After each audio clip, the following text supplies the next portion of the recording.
Okay, so today I want to take a couple minutes to talk to you about mental compulsions and OCD.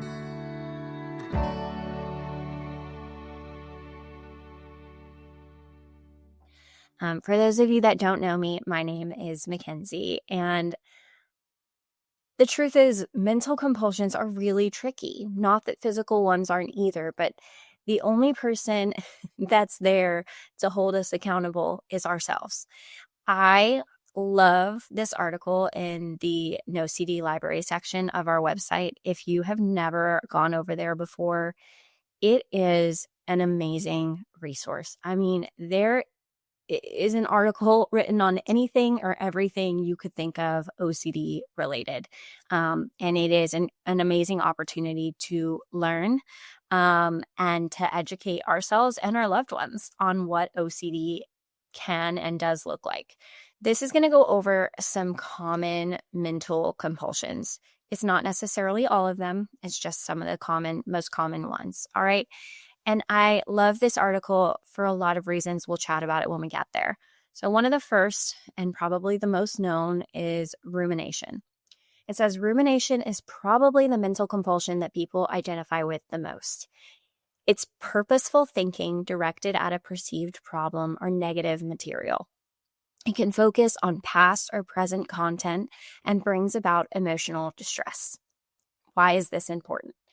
This type of thinking will feel uncontrollable and often repetitive.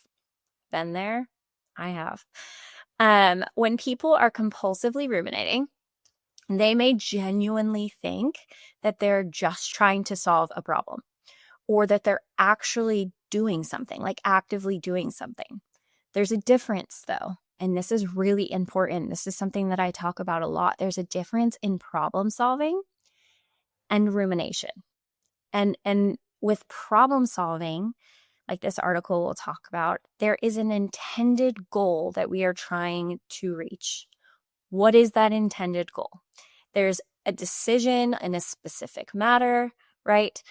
However, on the other hand, rumination is based in urgency and feeling like something needs to be done, something needs to be figured out right now. Are we starting to see the difference between the two? And also, it needs absolute certainty. So problem solving doesn't demand certainty. Rumination does. Truly solving a problem can make one's life easier and bring a lasting satisfaction. With rumination, it only increases the anxiety in the long term, right? So the biggest takeaway I get from this and what I share with people often is when in doubt, if I'm stuck in my own head and I'm like, is this ruminating or am I trying to solve a problem? With rumination, there is no end in sight. There's always going to be something else for OCD to latch onto. With rumination, it feels urgent. It feels like I have to figure this out right now. It feels like I have to be 100% certain. With problem solving, we understand that we can look into things, we can try to solve a problem, but we're not going to do it overnight. It's not going to happen instantly, right? So that's the difference between problem solving and rumination. Hopefully that helps clear things up a little bit. It definitely was an aha moment for me when I read this article. Next, the article talks about mental reviewing and replaying. You may be aware of this, especially if you're me.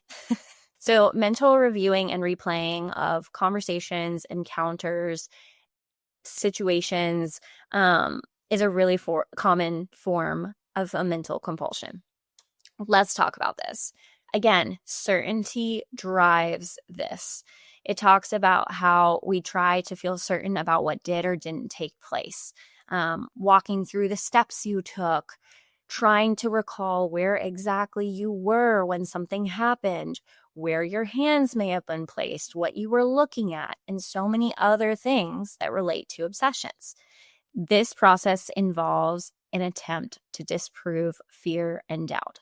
So let me give you an example. If I am in the grocery store and I notice that the cashier is wearing a little blue Band-Aid and my brain's like, danger, Is it leaking through? Is there blood on that Band-Aid? You're touching all of my food. Oh no, right? And I try to get through it. They bag my groceries. I get to the car and I'm like, okay, let's go back over this. How close was that Band-Aid to the stuff that was, they were bagging? Did it look like there was blood? I can't remember. Let me look. Let me think about it again. And I'm in that situation. I'm trying to disprove the fear that it actually touched my food, that there was actually blood on the Band-Aid, that I was in danger, right? That's compulsive because I'm going to go over it and over it and over it, and I'm never going to get the answer that OCD wants, right? I like in this article how it talks about that this is different from fantasizing or daydreaming. We don't find these compulsions pleasurable or relaxing, but we're reliving these past situations out of that sense of urgency. Another example, like if somebody coughs while they're walking past me and I'm, a little panicked about it, but I get to the car and I'm like, oh, now I'm a lot panicked. How far was I standing from that person? Let me think about it. Did they use like their hand to cover their mouth? Did they use their arm? Right? I'm constantly looking to disprove that fear. So that is why that is compulsive. Okay, so this talks about on here self-reassurance. This is a sneaky little snake, okay? So it can be a healthy thing for people who aren't using it compulsively. But OCD is going to demand that perfection and that urgency piece. So it's never going to be enough. It's going to lead to, if we self-reassure, it's going to lead to increased anxiety and distress. And here's the thing. There is nothing wrong. It is perfectly okay to say, like, you've got this, girl. Lean into those tools you learned in ERP therapy. Woo! That's motivating. That's showing self-compassion, right? But an example of self-reassurance, I'll give you a couple. If I'm driving over a big bridge, which I have to do all the time, and my brain's like, what if I just yeet, swerved my car off the bridge? Oh my gosh, my kids are in the car, right? What does that mean about me? Well, there's rumination. But the self-reassurance would be me in my head saying, I would never do that. I'm a good person. That I don't even have to worry about that because that's not something I would do. I'm trying to cancel out that thought, right? I'm trying to reassure myself that there's no meaning in that thought. What I have to do is just sit with that, or as Dr. McGrath says, live with that thought and continue to drive. Not try to figure it out, not try to give it any weight, and just let it be there. But that self-reassurance is sneaky because it happens so quickly. Another one, if I'm driving in the car and my 8-year-old is in the car with me and I go over a pothole and my brain's like, oh my gosh, that wasn't a pothole. It was a person. I got to turn around to save Pothole Pete and Pothole Patty. And then my brain's like, wait, Ellie's 8. If that was a person, she would be able to tell me. It's okay. I've got this. It's okay. I don't have to turn around. She would have been able to tell me. Wrong. No. And that happens to me all the time. Sometimes I shake the thought away, which can be compulsive as well. But I remember that I just have to sit with it. I cannot try. That self-reassurance is anything that's trying to get rid of that anxiety that the obsessions have brought on. Sneaky, super hard. But I hope this kind of helps you see it in a different light. And then lastly, the last two, thought replacement and distraction. These, again, are sneaky. These mental compulsions are really, really sneaky. Thought replacement is similar to self-reassurance.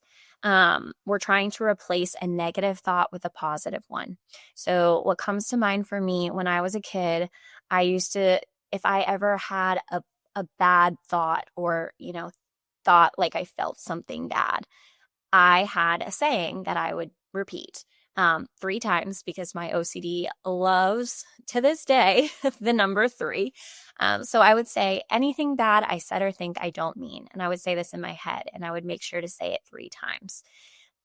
That the idea behind that was that I was going to replace a scary or unwanted image, urge, thought with one that's more appealing, right? Or like that compulsive response of canceling those things out.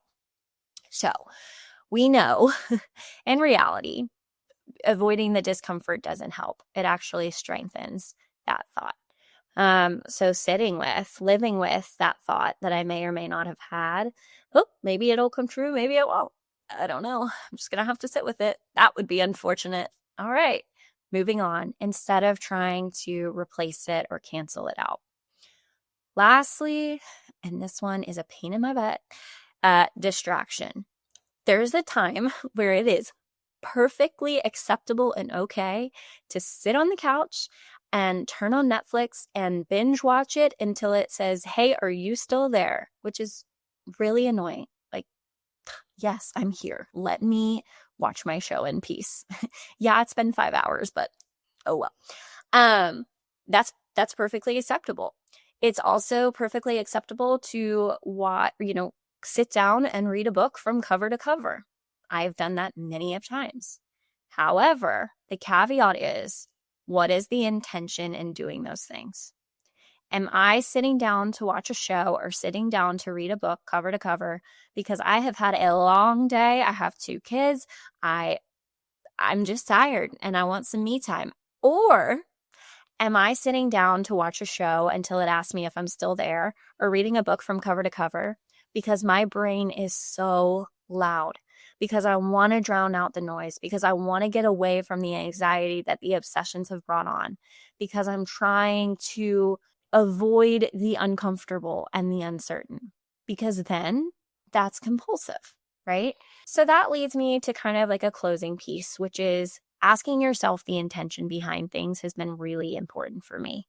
Before I go to share something with someone, before I go to watch a show, before I go to motivate myself, which is okay. All these things are okay sometimes. But what is the intention? Is my intention to get rid of anxiety? Is my intention to drown out the noise? If so, then I have to be aware of that. I have to take a step back and allow those thoughts, that anxiety, those obsessions to just be there and let that anxiety rise and fall. Hopefully, this is really helpful for you guys. I always feel like it's really helpful for me to kind of have this reminder and crash course on mental compulsions and what they can look like. Again, this isn't all of them. It's just a few. But if you are looking for resources, again, NOCD library section on the website is literally amazing. If you come to my groups, I use these articles all the time. They are just everything. Everything. All right, you guys, I appreciate you being here and spending time with me, and I have got to go do school drop off. But until next time, bye everyone.